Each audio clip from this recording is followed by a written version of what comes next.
This message is the hand that holds us tight. 우리를 놓지 않는 손이라는 제목으로 잠시 말씀을 나누고자 합니다. 이렇게 오늘은 교회가 꽉 차 보이죠?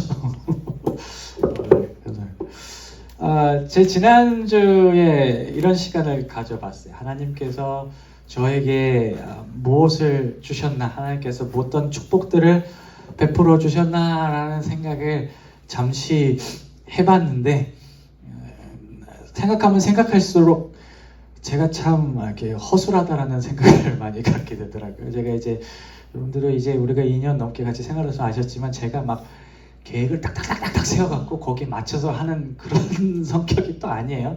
또 허술한 데면 허술한 대로 그렇게 이렇게 가는 성격이어서 참 살다 보면 부실한 부분들이 많은데, 이렇게 삶을 이렇게 돌아보니까 하나님께서 그 부실한 부분들을 이렇게 다 채워주셨더라고요. 그 채워주신 게 없었으면 제가 이 자리까지 오지 못했겠다라는 그런 생각을 지난 한 주간 이렇게 쭉 해봤습니다. 그러면서 생각한 것이, 이렇게 부족함을 채워준, 허술함을 채워준 방법 중에 하나가 좋은 사람들을 제 인생 속에 참 많이 보내주셨더라고요. 뭐 가족도 그렇고 여기 계시는 모든 분들도 그렇고, 정말 중요한 순간순간들마다 하나님께서 저희를 이렇게 채워줄 수 있는 사람들을 이렇게 베풀어 주셨어요. 참 감사하다 그런 생각도 들었는데, 이제 10년쯤 이제 미국 오고 나서 이제 생각이 드는 것은 조금 죄송한 생각이 들더라고요. 뭐 여기 계시는 분들은 제가 뭐 뵙고 인사드릴 수 있는데, 한국에서 떠나오신 분들은 시간이 지나다 보니까 말을 잘 이렇게 못하게 되더라고요. 아무래도 제가 한국에 맨날 들어가는 것도 아니고 전화로 맨날 하는 것도 아니니까 이 거리감이 생기다 보니까 이 인간관계가 이렇게 조금씩 이렇게 내려가는 것을 보고 참 아쉽기도 하고 죄송한 생각도 좀 많이 들더라고요. 벌써 여기 계시는 분들 보면 한국을 떠나오신 지, 고향을 떠나온 지가 뭐 10년, 20년, 30년 되신 분들이 있으니까, 뭐 그런 인간관계, 거리 때문에 인간관계 이렇게 내려가는, 약해지는 경우에 대해서 10분 공감하실 거라 생각을 해요.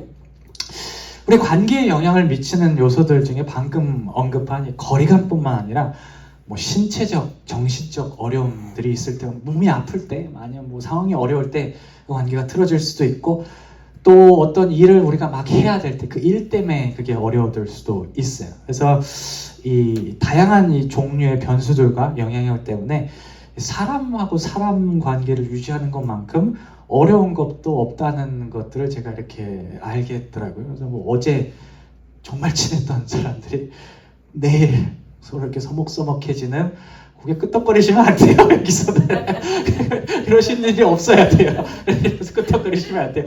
그런 일들이 우리가 삶을 살아가면서 이렇게 어렵지 않게 발생할 수 하고 있어요.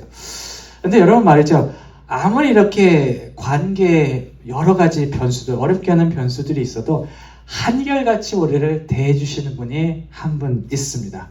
아시겠지만 바로 하나님, 예수 그리스도입니다.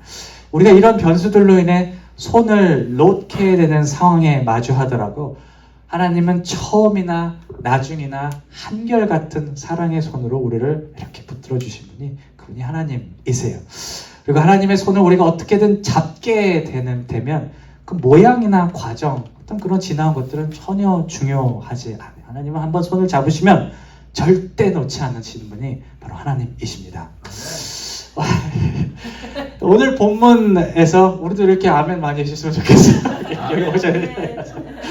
오늘 본문에서 이제 바울이 고백하고 있는 것이 바로 이 언제나 한결같은 사랑으로 하나님의 잡아주시는 하나님의 사랑의 손에 대해서 이렇게 38절, 39절에서 고백을 하는데, 우리 같이 한번 다시 읽어보실까요? All together, read all together. 시작. 확신하노니 사망이나 생명이나 천사들이나 권세들이나 현재일이나 장래일이나 능력이나 높음이나 기쁨이나 다른 어떤 점을이라도 우리를 우리 주 예수 그리스도 안에 있는 하나님의 사랑에서 끊을 수 없으랴. 아멘.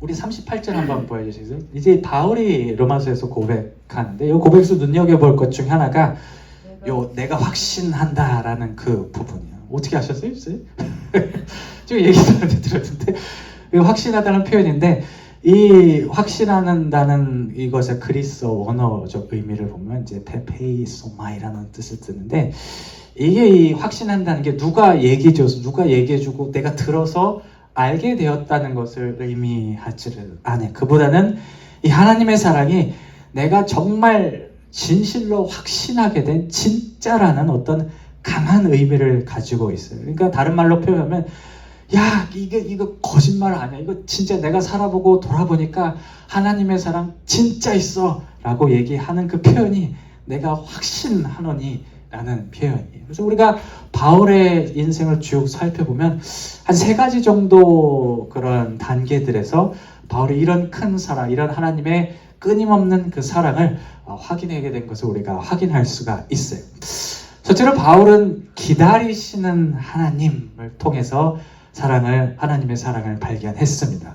저는 이제 아버지가 이제 목사님이어서 어렸을 때부터 이제 교회에서 자라왔어요. 그래서 이제 어려서부터, 여기서 많이 했어요. 어려서부터 예수님을 믿었던 분들도 있으실 텐데, 이 바울은 어렸을 때 예수님을 알던 인물이 아니었습니다. 오히려 예수님이 말씀하셨던 거랑은 조금 거리가 먼 곳에 있었던, 연관은 좀 있지만 예수님을 싫어하는 입장에서 그렇게 거의 20대, 30대까지 살아온 사람이 이 바울이었어요. 특히 예수님이 이 땅에 오셔서 여러 가지 것들을 보여주시고, 예수님 제자들이 여러 가지 것들 막 좋은 걸 보여주셨는데도 그때까지도 이 마음을 이렇게 열지 못하고 있었던 사람이 바울이었어요. 이 상당히 오랜 기간 예수님과 동떨어진 이 행보를 보였던 바울을 하나님께서는 계속 기다려 주셨어요. 포기할 만도 한데, 그리고 그가 예수를 구주로 영접했을 때 그를 받아 주셨죠.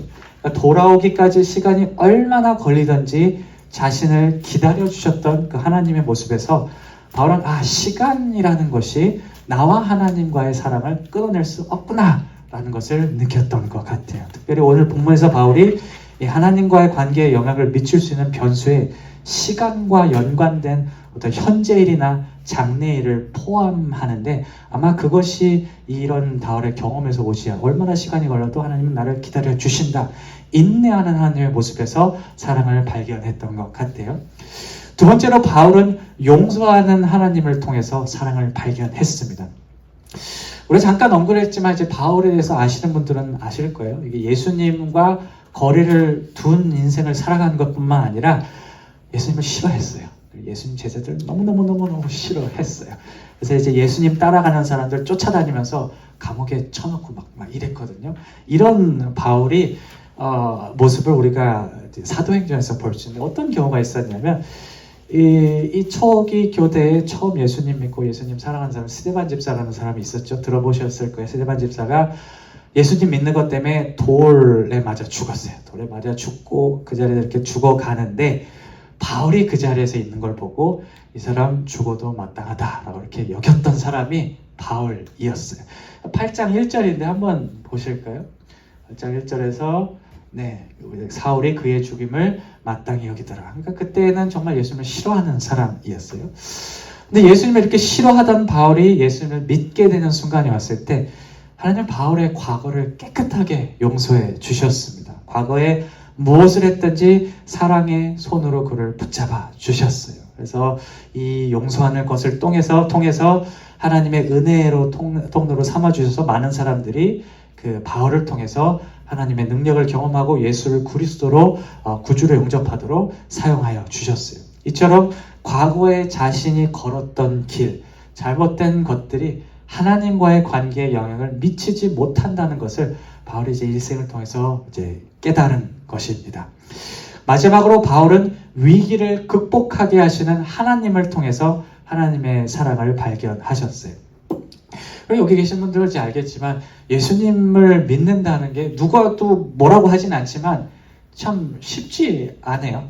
예수님을 믿고 교회를 나가고 이런 순간부터 도전이 이렇게 들어오는 게, 그게 우리의 어떻게 보면 신앙이네요. 어떻게 보면 운명이라고 해야 돼요. 성경에도 이렇게 많이 나와 있어요. 이 시험을 받는 것, 고통을 받는 것을 참 당연한 것을 여기는데, 바울도 그랬거든요. 바울도 이제 예수님을 믿고 나니까 자기 옛날 동료들이 얼마나 싫어했겠어요. 이 배신자 그러면서 쫓아다니면서 그렇게 바울을 괴롭혔어요. 나중에는 매도 맞고 감옥에 갇히고 거의 죽을 때까지 가는 상황들이 바울이 정말 많았는데 하나님께서는 말이죠. 그때 저는 이제 바울 서신을 보면서 참 느끼는 걸 뭐냐면 하나님께서 여러 가지 은혜를 바울에서 베푸셨지만 말하는 거, 할 수 있는 말을 주시는 그 장면들을 참 인상 깊게 봐요. 그러니까 도전할 거 아니에요. 말로써 왜 이제 뭐 유대인들 보면 머리도 지금도 그래요. 막 뛰어난 그 브레인을 가지고 막 얘기를 잘하고 하는 그 사람들을 예수님의 복음으로 설득을 시켜요. 그러니까 그런 자리에서 하나님께서 할 말을 주셨고 또 때에 따라서는 감옥 같은 데서도 그냥 벗어날 수 있게 그냥 만들어 주시죠. 감옥을 활짝 열어서 만들어 주시는 어떤 그런 장면들을 자기가 바울이 경험하면서 이런 어려움들, 이 시험들이 나와 하나님과의 관계를 절대로 끊어낼 수 없겠구나 라는 것을 정말 강하게 느꼈던 것 같습니다. 그래서 오늘 고백 중에 하나가 어떤 뭐라 그럴까 여기 보면은 적대하는 사람 또 고난의 길 사망과 권세자들이라는 얘기가 나오는데 우리 잠깐 앞으로 좀 돌려보시겠어요?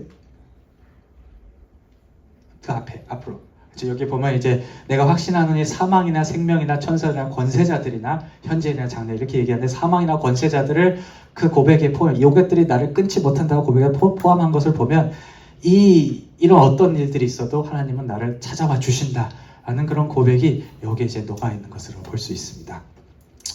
제가 최근에 미국에서 활동하시는 한 선교사님에 대한 다큐멘터리를 우연히 접하게 되었어요. 저는 이 다큐멘터리가 그렇게 재밌더라고요. 사람 살아가는 거 보는 게 이렇게 재밌더라고요. 이분이 이제 미국에 사시고 여자분이시고 나이도 많으시고 하는 게 뭐냐면 single moms, 그러니까 혼자 된 엄마들, 특히 이제 drug addicts, 그러니까 마약 중독 됐던 그런 사람들, 그 아이들을 이렇게 모아갖고 이렇게 극복해주는 그런 사역을 이제 LA 쪽인 것 같아요. 그쪽에서 하고 계시더라고요. 그러니까 인터뷰를 이렇게 보니까 그 자기가 평생 동안 만들어놓은 그 Rehabilitation Center, Rehab Center, 그러니까 그 뭐라고 하죠? 한국말하면 Rehab을 뭐라고 하죠? Rehab? 재활. 오케이, 재활할 수 있는 그 기관에서 있는 사람 인터뷰를 이렇게 하는데 다 이렇게 감사하더라고요. 선교사님 너무 좋아요. 선교사님 너무 좋고 선교사님 때 우리가 이렇게 살 수 있어요. 라고 이렇게 인터뷰를 하는 거 보고 너무 마음이 되게 뭐라고 할까 좋더라고요. 되게 감사하기도 하고. 근데 여기까지는 제가 감흥은 별로 없었어요. 왜냐면 선교사님들 다 그런 일을 하시잖아요. 다 열심히 다 포기하시고 그렇게 하시는 거 보고 비슷하다라는 생각을 했는데 그 다음에 장면에 이 선교사님이 자기 과거에 있었던 일들을 이렇게 인터뷰를 하는데 그때 제가 조금 이렇게 도전을 받더라고요. 왜냐하면 선교사님 본인도 과거에 방탕하게 살고 옛날에 마약도 손에 대고 이제 그런 시절도 있었다고 이렇게 얘기를 하더라고요. 그래서 그런지 몰라도 그 과거의 후유증 때문에 지금 연세가 든 이 시점에서도 온갖 건강의 문제에 이렇게 이제 시달리고 있는 것을 이렇게 보여주시더라고요. 근데 이분이 어떤 삶의 한 시점에서 예수님을 구주로 받아들이고 주님의 일을 하겠다고 결심을 하니까 이제 하나님께서 받아줬다라는 그런 얘기를 하셨어요. 근데 제가 이 대목에서 생각난 게 뭐냐면 여러분들 백그라운드 체크 해보셨죠? 백그라운드 스크리닝 하세요? 혹시 하시죠? 여기 이제 저기 조금 이제 오너들 계실 때 보면 인플로이들 이렇게 들어올 때 보면 백그라운드 체크 같은 거 할 수 있게 저도 당해봤어요. 저도 그 고등학생들 우리 학기 중에 오잖아요. 저희 세인메리스 오는데 거기서 이제 그 친구들을 픽업하러 오려면 그 백그라운드 스크린을 해야 돼요. 그래서 저도 그걸 했어요. 도장 이렇게 막 찍고 가서 이것도 찍고 뭐 사인도 하고 그래서 막 기다리는데 되게 이렇게 난 잘못한 것도 없는데 되게 이렇게 쪼리네. 근데 그 백그라운드 체크에 대해 생각이 들면서 아마 이 선교사님한테 어떤 사람이 이 백그라운드 스크리닝, 백그라운드 체크를 이렇게 돌렸으면 이 사람은 안 돼 라고 이렇게 얘기할 그런 인생을 살았다는 생각이 들더라고요.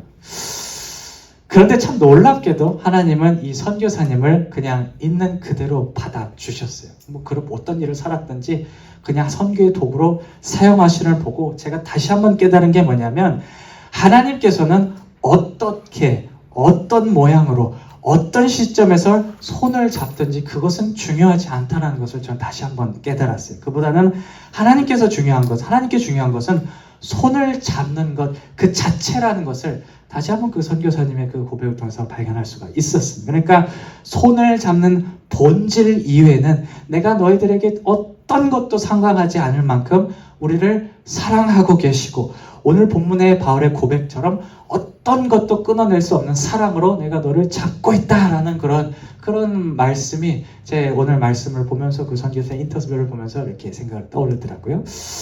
말씀을 마무리할게요.